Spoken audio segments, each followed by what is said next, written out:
Sur des ongles malades, on ne peut pas faire ce qu'on veut en termes de prothésie ongulaire. C'est-à-dire que, pour la faire courte, quand vous avez une construction, c'est votre matrice qui bouge. C'est elle qui prend les chocs, c'est elle qui prend toutes les petites agressions de la vie de tous les jours. Donc sur ma main gauche, j'avais 2 plaques d'ongles qui étaient complètement décollées et loin sur la plaque. J'ai, grâce aux presses, mis 1 mois et demi pour récupérer une plaque saine.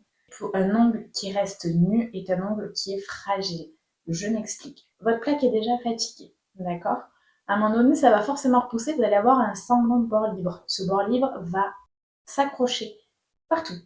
On ne parle pas assez aussi, mais il y a tout ce qui est agression de l'eau, quand vous faites le ménage, quand vous faites la vaisselle, et puis après, toutes les agressions quotidiennes, taper sur son téléphone, sur son clavier, etc., ça fragilise la plaque de l'ongle si elle est déjà fragilisée.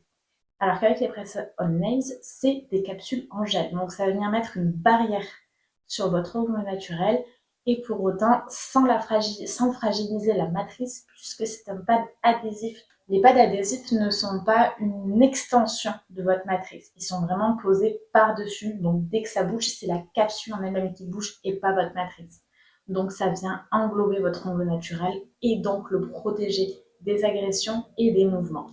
Et je trouvais que c'était un bon argument supplémentaire puisque j'en ai fait la preuve là, justement ces derniers mois, puisque aujourd'hui c'est ma première vraie pause depuis, puisque ma plaque est saine, courte, mais saine.